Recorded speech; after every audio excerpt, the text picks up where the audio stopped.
Waweza kutuma mchango wako kwa paybill number 247247, nambari ya akaunti 777626. Gibson amekuwa mwandani wako na wangu kwa muda usiopungua miaka 40 sasa.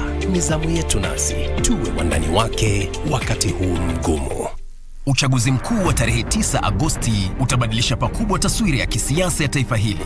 Je, hii inamaanisha nini kwako wewe mpiga kura? Kila Jumapili saa 12 jioni, jiunge nao Gladys Mungai na Harith Salim kwenye makala yetu ya Kenya ya Amua, ambapo pamoja na wadau mbalimbali watajadili na kudadavua kwa kina michakato ya uchaguzi. Fanya uamuzi wa busara. Usikose kutazama Kenya ya Amua kila Jumapili kwenye runinga uipendayo ya KBC Channel 1.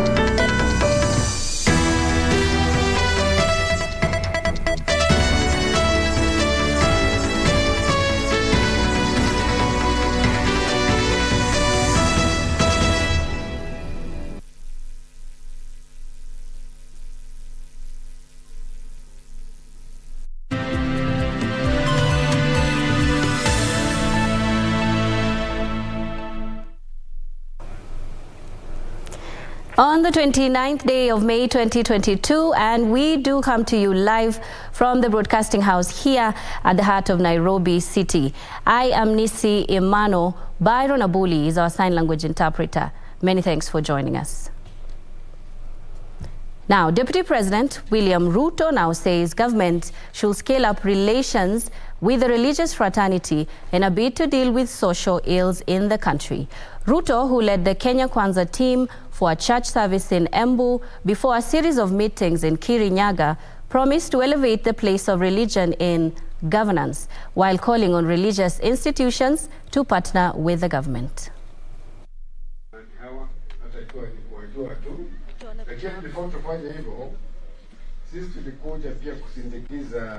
Na sisi pia hiyo neno tunataka kuikubali. Ati kila mmoja wetu ako na utawatuma. Huu sio wakati wa kudunisha ushirika kati ya serikali na kanisa na dini. Huu ni wakati wa kuifanya iwe ama kuipeleka katika kiwango kikubwa zaidi. This is not the time for us to have issues between the church and the state, or a religion with the government. This is the time to scale up. And I want to promise the religious fraternity in Kenya that the government of Kenya will look at ways on how we can scale up our relationship so that the government of Kenya can do more for the church and can do more for religion, so that we can promote our religious institutions, we can promote our churches, so that they can do more in building a society that trusts God and a society that is free of societal problems. We have many challenges as a nation. Moral challenges, abuse of drugs, many other moral challenges that are weighing down our nation.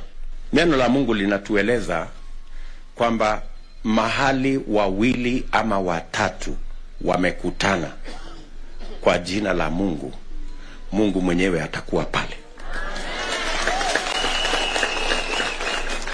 So hata kanisa liwe ndogo kiasi gani, hata iwe ni ya watu watatu, haiwezi kufungwa kwa sababu kuna Mungu kule ndani.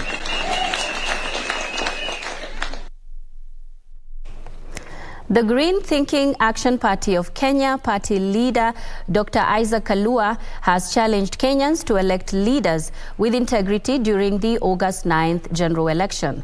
Speaking at Shitam Farm in Makuyu, Murang'a, during an avocado tree seedling distribution, Kalua urged Kenyans to evaluate leaders based on their ideologies and not on party affiliations. Less than 3 months to the August 9th poll, Kenyans have been challenged to be sober and sift through carefully the kind of leaders they put into office.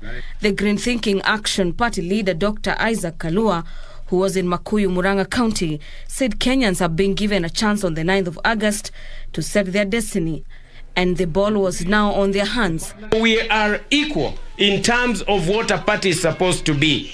There is therefore the need of Kenya not to be cheated, that uanze kupiga kura in suit form kutoka juu mpaka chini. Hiyo itamfanya Mkenya kusahau na kupoteza kiongozi ambaye ana umuhimu na ambaye anaweza kusaidia watu wake kwa njia ambaye ni ya tofauti.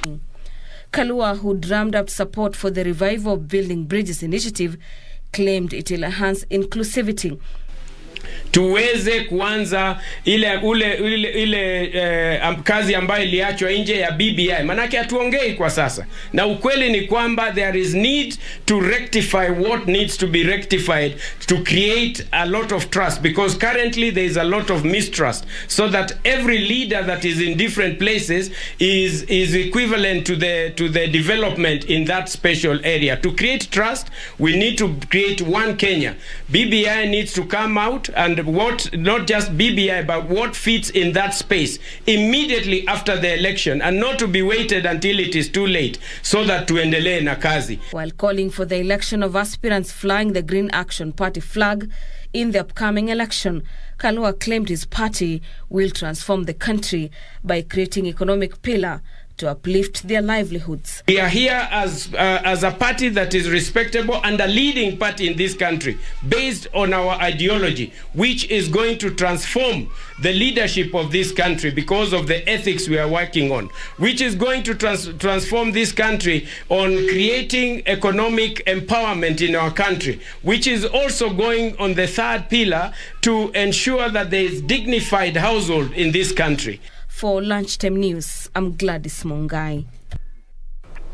Elsewhere, Director for Cooperatives Nairobi branch, Delphine Aremo, has emphasized the importance of amending the already existing SACCO regulations for transparency and efficiency. Speaking during the 50th anniversary of Sauti SACCO, Delphine revealed that a draft of amended clauses by the State Department of Cooperatives had been presented to Parliament and will soon be gazetted.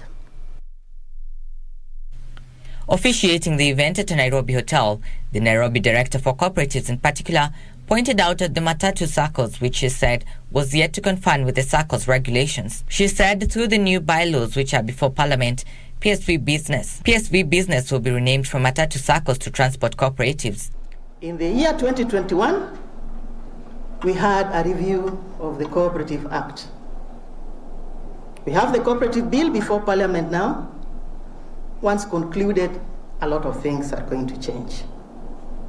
For example, the role of the county government and the role of the national government has now been clarified.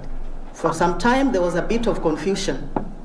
For example, when it comes to registration of cooperatives, the county government will do the processing, but the final registration will be done by the Commissioner of Cooperatives in the national government. The reason behind that is because we do not want to have duplication. That we have one Sauti in Nairobi, another in Kisumu City, another in Nakuru City. We want to have one central point to SACCOs. Through this legislation, they will no longer be referred to as SACCOs. They'll be referred to as transport cooperatives. So that the acronym of SACCOs is left to cooperatives like yours and mine called Shirika. The same will apply to border SACCOs, which we are now registering. The requirement is that they must have a minimum of 100. And we are dealing with the owners the same way we deal with Matatu owners, not the employees. She also noted that the Circle Society Regulatory Authority, SASRA, had introduced a fraud investigative unit, which would ensure that in case of misappropriation of funds, those responsible will be brought to book. We established a unit within SASRA called Fraud Investigation Unit. In case of misappropriation of the funds of any cooperative, that part of the government will come in and do the needful. The DCI officers have been posted there. Sauti Sacco chairman Ellen Ringa said the organization will soon unveil its customer service charter. The company also announced plans to rebrand and re-strategize in order to respond to the emerging customer needs and demands in the market. And today, as we celebrate 50 years, I want to say I am, and we are, as a board, a very proud team. Because, and we want to say, we give all the glory to God above everything else. Because the journey to reach where we are today and which we are articulating, and even to be able to celebrate in the style that we are celebrating today, it has taken some sacrifice for all of us, including our members. We decided that we were going to do a rebranding of this circle. It has been there in our strategic plan. And we said, even in the strategic plan, we said we are going to do a rebranding and we do a relaunch.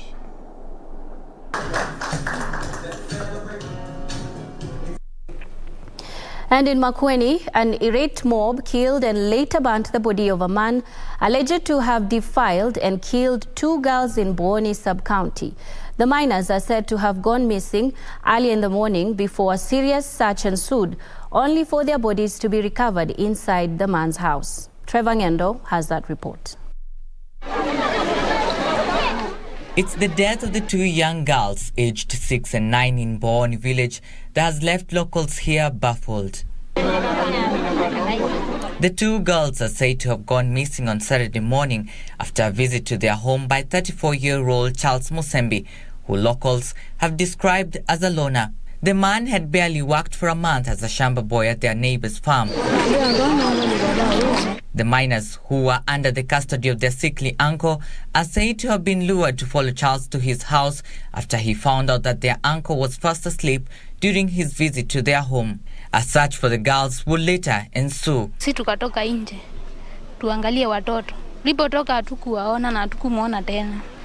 Tukaanza kutafuta watoto huku. Tukatafuta hadi mwendo wa saa 4 hivi. Ndipo tukaenda kumwangalia huyo mfanyikazi mahali alikuwa, atuambie mahali amepeleka watoto njuni yeye alikuwa na wao. Tulipomwona akatuambia yeye hakuwaona, aliwaacha nyumbani. Kufika wakamwambia afungue mlango, akakataa. Raia wakakuwa na hasira, wakaamua kuvunja ile mlango. Ndio kijana alishikwa, funguo zikapatikana kwa mfuko. Kufungua tukapata watoto wako hapo, amewabaka na akawaua. Mmoja alikuwa amenyongwa na akafungwa na mfuko. Neighbors suspect the girls may have been strangled to death before the suspect locked the bodies inside his house. Sema lazima tumuone. Ndio tuliingia tukampiga, akauliwa na akatolewa nje wakachoma. Police officers who had been informed about the incident were overpowered by members of the public who stoned the suspect to death before setting his body on fire.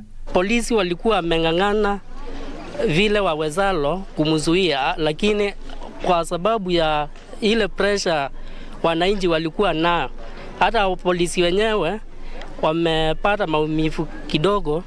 Trevor Ngendo, Lunchtime News. Moving on, Kandara Member of Parliament Alice Wahome has urged political leaders allied to Kenya Kwanza to put off self-based interests and enhance their campaigns ahead of the August polls. While in Murang'a, Wahome said parties affiliated to the alliance should not complain on why the coalition's flag bearer is not campaigning for their parties, saying as the leader of Kenya Kwanza alliance, Deputy President William Ruto remains neutral. Well done. A section of political parties affiliated to Kenya Kwanza Alliance has raised concerns on why the Deputy President William Ruto was conducting campaigns under the United Democratic Party. Speaking in Moranga, Kandara Member of Parliament Alice Wahome said the leaders should instead focus on ensuring the Kenya Kwanza Alliance carries the presidential win in the August polls. It's a campaign period. Let us all go out. One, campaign for our presidential candidate, because on that score we are not in disagreement.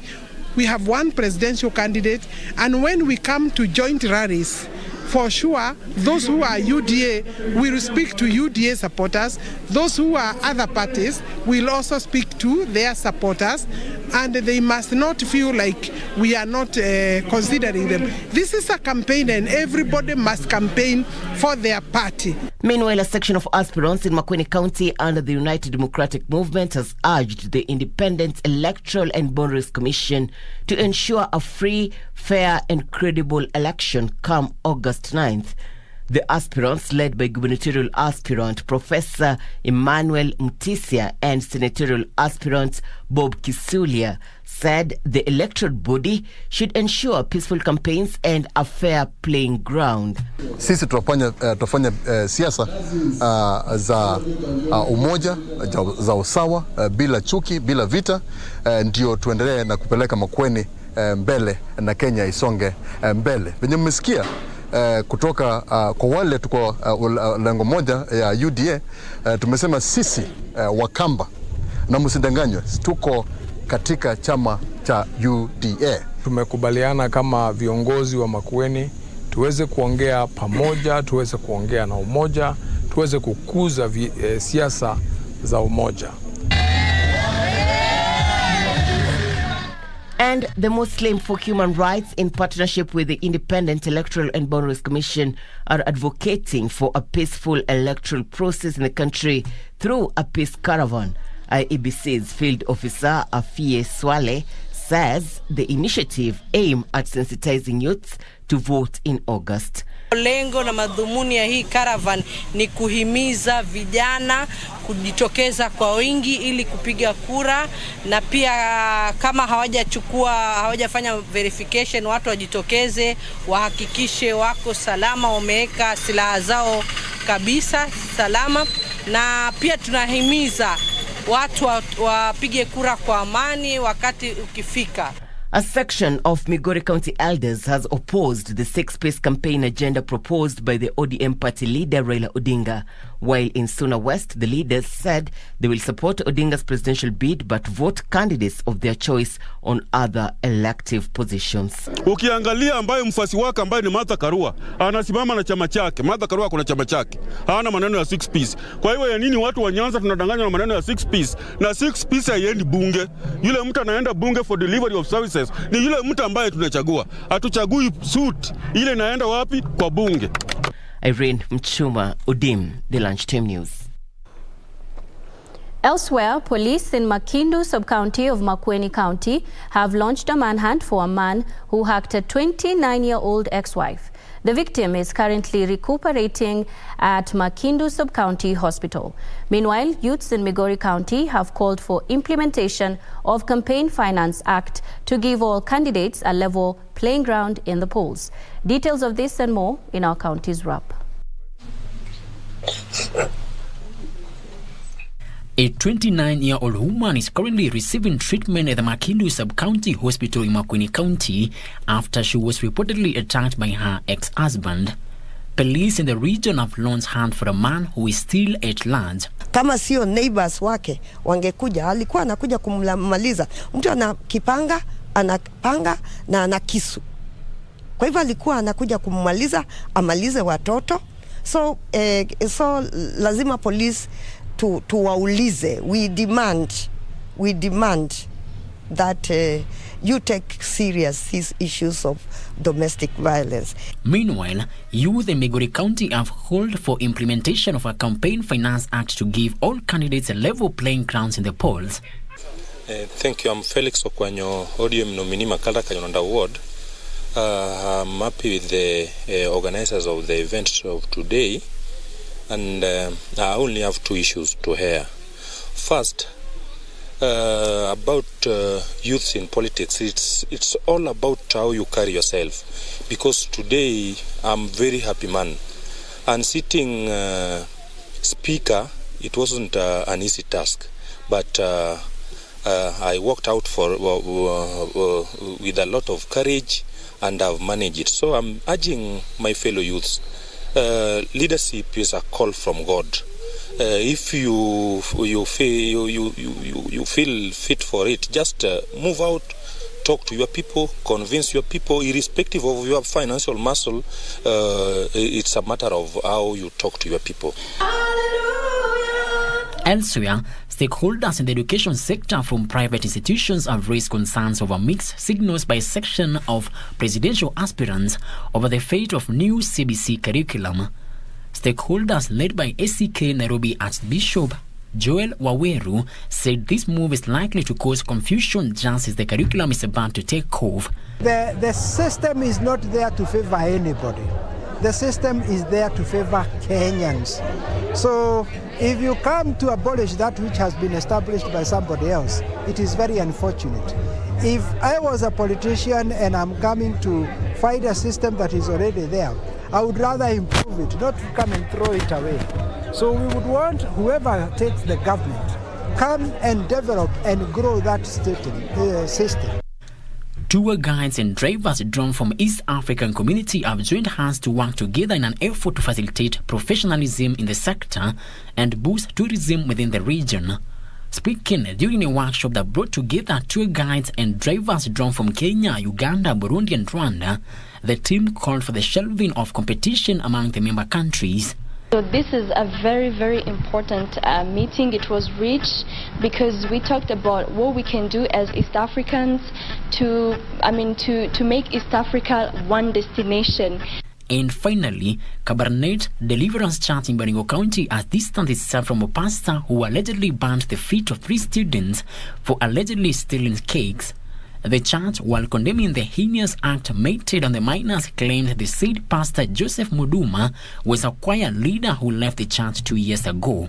We have an order of how to ordain ministers. This man is a pastor, he has not been ordained. We ordain ministers. We install ministers. And the man supposedly to have been reported to be a pastor in Deliverance Church is not a pastor in Deliverance Church. He's not pastor.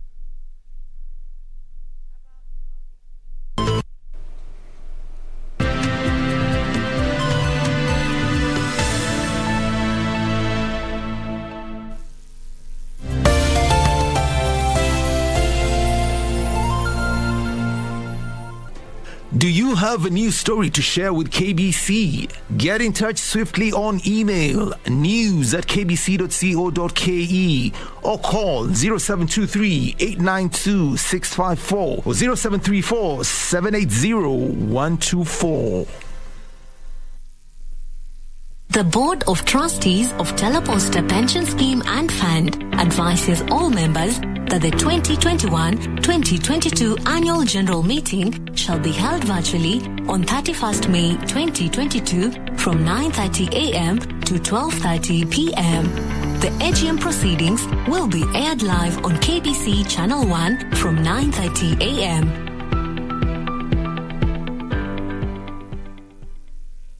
Uchaguzi mkuu wa tarehe 9 Agosti utabadilisha pakubwa taswira ya kisiasa ya taifa hili.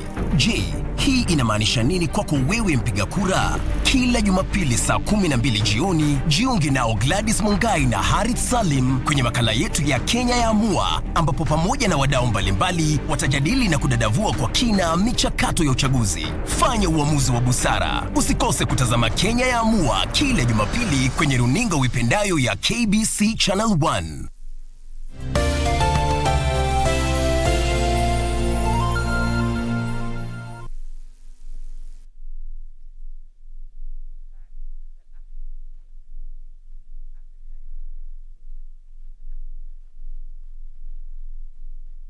Welcome back. Thank you for staying with us. Now, gospel singers and leaders in Baringo County and its environs are using music to preach peace in the region. The gospel singers from Turkana and Pokot communities, who hardly see eye to eye over perennial insecurity in Kapedo, held their first joint music rallies in Kamurio, in Tiati, targeting warring communities in Kapedo along the border of Baringo and Tiati constituencies. In efforts geared towards bringing peace among the warring communities in Kapedo, the border of Baringo and Tiati, the gospel musicians and leaders in the area have adopted music as a way of uniting communities here. According to Pastor Joseph Elim, the gospel music extravaganza and rally is among the many initiatives being employed in trying to unlock the insecurity menace that has lasted for over 3 decades. Wakulima awalimi mashamba kwa sababu iko insecurity mbaya. Wakulima ambao ama wenye kufuka mifuko ambao walikuwa na ng'ombe wao wengi, ng'ombe yao yote imechukuliwa. We want to say this is something that the national government should be able to address in liaison with the serving county government.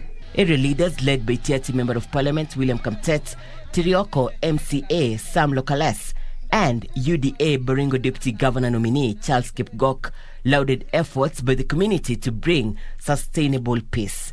Tunataka kuimba nyimbo za amani kati ya Wapokot na Waturkana na jamii zote ambayo ni jirani katika pande hii.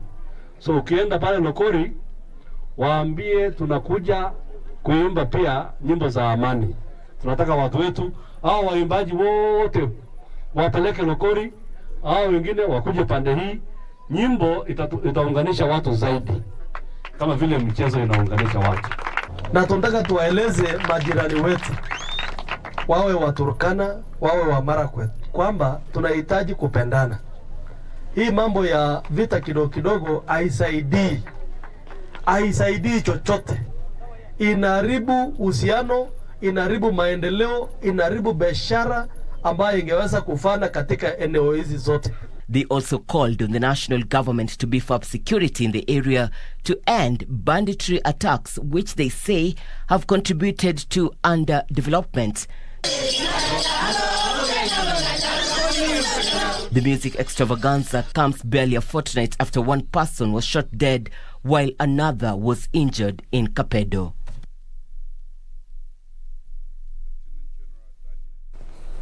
Let's take a look at the day's sports now. The Kenya national rugby sevens team will play Japan in the 13th place semi-final after losing 31-0 to France in the 9th place quarter-final at the London leg of the HSBC Sevens World Series. It was the 4th straight loss for Kenya in London, having lost all 3 pool matches. Kenya began the London leg with a 17-14 loss to Ireland before suffering a 26-0 loss to Argentina. Shujaa then went down 24-21 to South Africa before being relegated to the 9th place quarter-final. After London, the Kenya team will return home to prepare for the final leg of the season to be held in Los Angeles in August.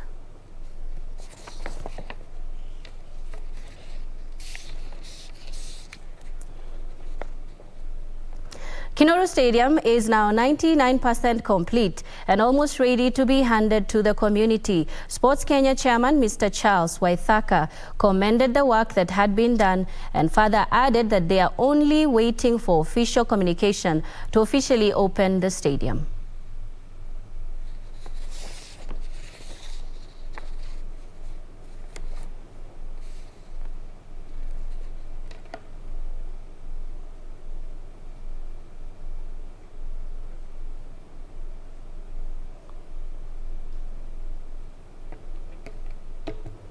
I want to say that this stadium has achieved its international standard, and it is going to open this place for economic support to the community. First, there will be international teams that will be coming in here. There will be local teams that will be training here. And it's going to create a lot of activities around economic areas of this praise. So it's a game changer. The second thing is that this facility will have provided a lot of employment to the people. As you can see, all these people who have been constructing here have been tapped. It's a resource that have been tapped from the community and has created a lot of employment. This facility would comfortably host around 30,000 people.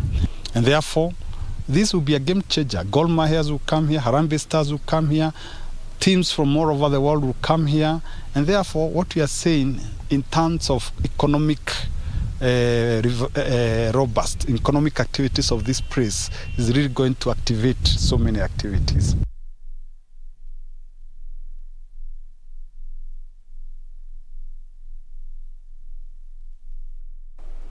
Moving on, Faith Kipyegon once again proved her dominance in the 1500 meters as she stormed to victory at the third leg of the Diamond League meeting in Eugene. Kipyegon clocked 3 minutes 52.59 seconds to win the race that saw Laura Moir of Great Britain finish in the 11th position.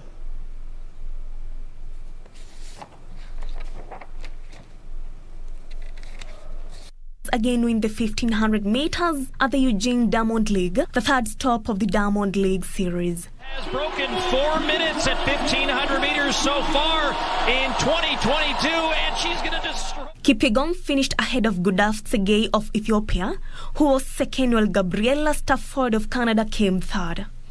Richard Yator finished 10th in the men's 5,000 meters that was dominated by Berihu Aregawi, who finished way ahead of the rest. Ethiopian Berihu clocked 12 minutes 50.05 seconds to win the race ahead of compatriots Samuel Tefera and Solomon Barrega, who were second and third respectively. Olympic 100 meters champion Thompson Hera soared to victory in a loaded women's 100 meters after clocking 10.79 seconds, holding off American Sha'Carri Richardson as well as Jamaican teammate Sherika Jackson. US Trayvon Bromwell won the men's 100 meters as he clocked 9.93 seconds ahead of Fred Curley, who came second in 9.9 seconds, while Christian Coleman finished third at 10.04 seconds. In the men's 1 mile race, Norwegian Olympic champion Jakob Ingebrigtsen led the pack with a worldly time of 3 minutes 49.76 seconds, nearly a second faster than US Oliver Hoare, who clocked 3 minutes 50.65 seconds, and Kenyan Timothy Cheruiyot, who came third with his season best time of 3 minutes 50.77 seconds.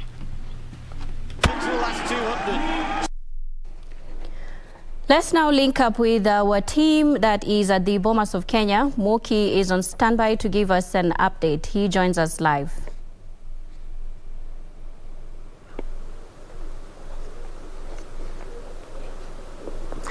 Yes, good afternoon, Nissy, and welcome to this live broadcast. We're coming to you live from the Bomas of Kenya. And of course, as you know, we're expecting the IBC chair, Wafula Chebukati, to grace today's event as the registration of presidential candidates officially begins today before the deadline of 6th of next month. And of course, we'll be joined by one of the officials who will introduce himself and tell us, maybe just give us a glimpse of what we are expecting as the event officially kicks off today. Welcome to this live broadcast. Maybe just give us a brief of what we're expecting today.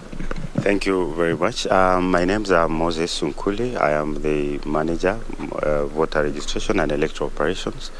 I'm standing here on behalf of the chairman to just give you a glimpse of what we expect to happen this afternoon.